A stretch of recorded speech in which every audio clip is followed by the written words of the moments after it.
Olá, jovem! Tá começando mais um Falando de Parapente e hoje eu vou falar sobre interferência de rádio no GPS e na bússola. Eu vou pedir para você se inscrever no canal, deixar um joinha, compartilhar esse vídeo se você gostar, me seguir no Insta e a página Falando de Parapente. Também entra na loja do canal para ver as novidades. Vamos falar sobre rádio, sobre a interferência que ele pode causar no aparelho de GPS e também na bússola. Tá? São dois aparelhos importantes, a gente... via de regra, eu até falo para você voar sempre com uma bússola analógica, né? Porque você não pode contar o tempo inteiro com o seu GPS, com o seu celular, porque eles acabam a bateria.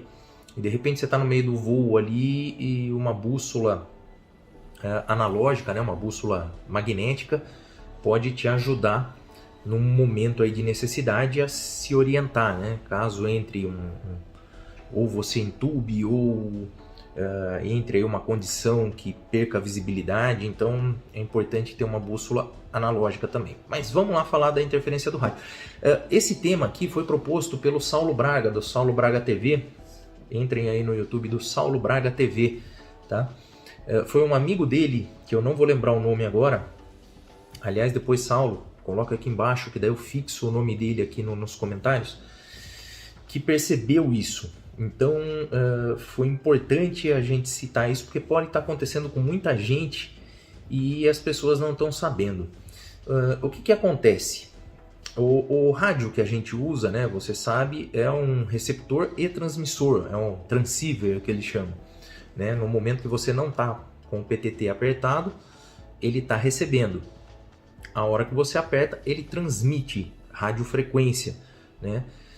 Via de regra a gente usa ou HF ou VHF, depende das condições, né, do local onde se escolhe e tudo mais. Né? A gente usa uma faixa de radioamador, então importante se legalizar, tá? Junto à Anatel, ter o prefixo. Tá?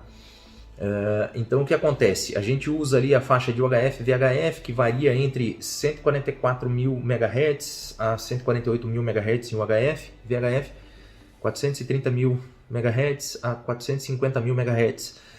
Então, não deveria ter interferência entre o rádio e o seu aparelho de GPS. Mas o que acontece? A hora que você aperta para transmitir, via de regra, esses rádios nossos transmitem em 2,5 watts ou 5 watts. Tem rádios que são mais potentes, transmitem mais. Mas muitas vezes, na antena dele, né, há uma emissão realmente de radiofrequência. E essa radiofrequência pode interferir se estiver muito próximo de equipamentos eletrônicos. Para você testar isso, né, colocar à prova, pega uma lâmpada fluorescente daquelas compridas de tubo, né, tem que ser aquela fluorescente, não LED, a normal, a gás. Se tranca num quarto escuro, pega o seu rádio, encosta a antena dele na lâmpada e aperta a transmissão. Você vai ver que acende uma região, onde você encosta a antena, ele acende a região da lâmpada. Você vai falar, Ricardo, mas por que isso acontece? É porque a radiofrequência, né, passa por dentro do gás que tem ali na lâmpada e excita esse gás e causa essa luminosidade. Porque a lâmpada fluorescente nada mais é do que isso, né? Ela excita o gás que tem ali dentro, ela acende.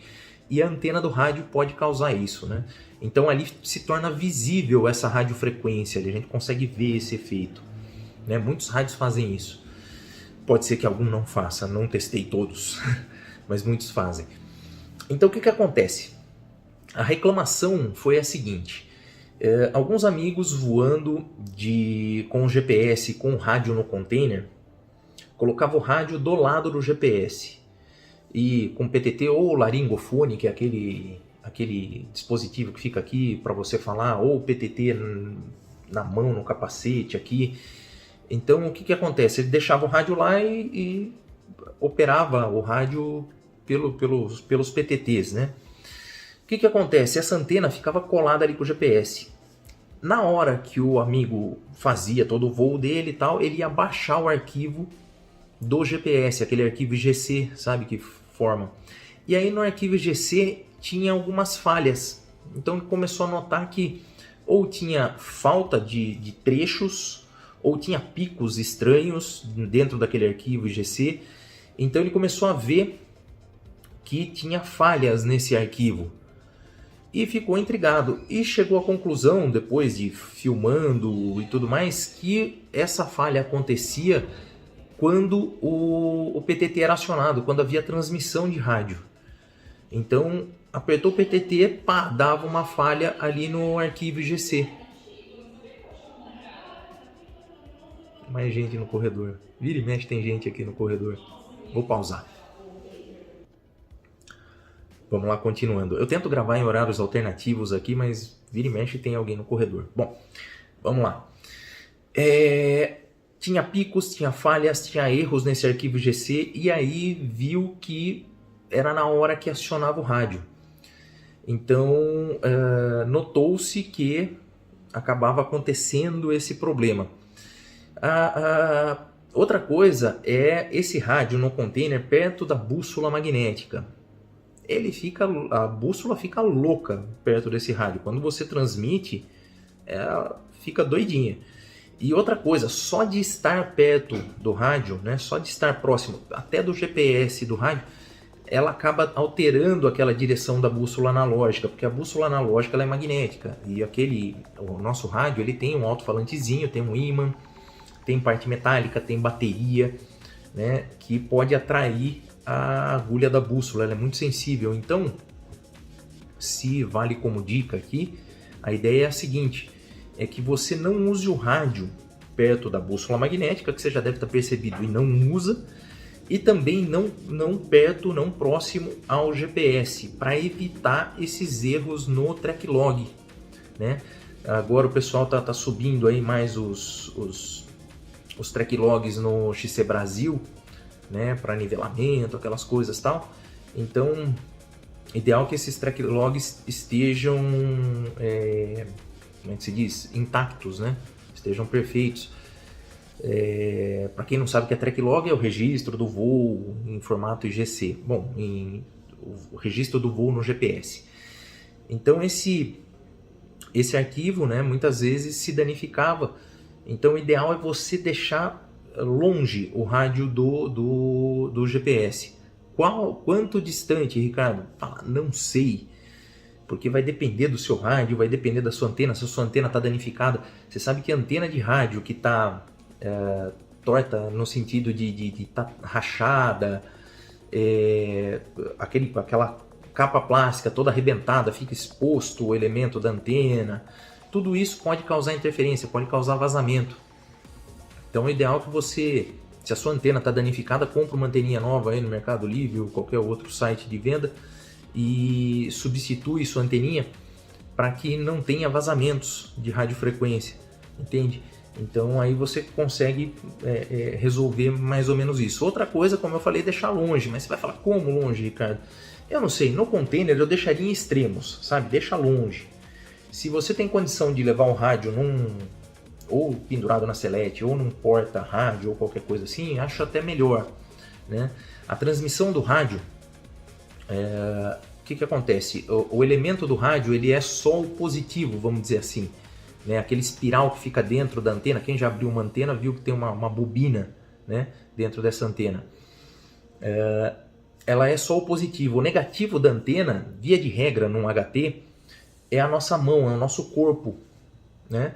Então se você deixa o rádio longe do seu corpo, né, lá no container, ele está perdendo um pouco de potência de transmissão, porque estaria sem um elemento da antena. O positivo estaria, mas o negativo, que seria a sua mão, não. Então você fala assim, é uma ótima ideia, Ricardo, deixar perto do seu corpo o rádio? Não, porque a radiofrequência, né, é radiação não ionizante, sei lá o que pode causar no futuro. Mas a eficiência do rádio vai ser maior se você tiver com ele segurando ou perto do corpo, porque ele se torna parte da transmissão, vamos dizer assim, do rádio.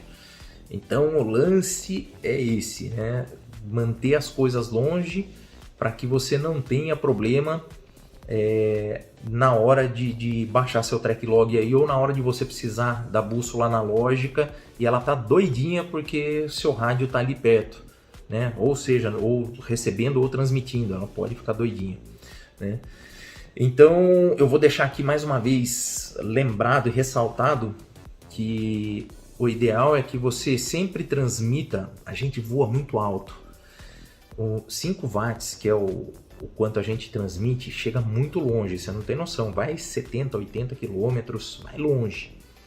Então, sempre transmitir com respeito, com ética, né? A gente está usando a frequência do rádio amador, né? Então, sempre ter muito respeito realmente na hora de transmitir, de conversar com alguém que está na frequência, e tenha certeza, você está sendo ouvido, tá? Existem estações que estão o tempo inteiro sintonizadas ali, eles não falam, mas eles estão ouvindo o que a gente está fazendo, e é até divertido fazer rádio escuta, né? Ficar em casa escutando os rádios, né? As transmissões que estão acontecendo. Então, não custa você ter ética e respeito na hora de transmitir, e vou incentivar você a procurar a Anatel aí no seu estado para fazer a prova, para você tirar o prefixo, para você poder operar esse rádio com tranquilidade, tá? Dentro da legislação. A taxa anual é pouquinha, a prova também não custa super caro, e você fica tudo regularizado, voa numa boa com o rádio todo legalizado, tá certo? Então vamos fazer direitinho isso aí para ficar tudo em ordem. Beleza? Dito isso, então, se você tiver alguma informação para acrescentar aqui, algo que aconteceu com você com relação à interferência de rádio nos equipamentos eletrônicos, deixa aqui embaixo no comentário, tá bom? Que quem entrar aqui também entra lá para ver se tem algum comentário importante, alguma experiência importante, tá certo? Vou pedir para você se inscrever no canal, deixar um joinha, compartilhar esse vídeo, me seguir no Insta e a página Falando de Parapente. Também entra na loja do canal para ver as novidades, o endereço está aqui embaixo, tá certo? Eu vou ficando por aqui, eu volto depois então falando de parapente.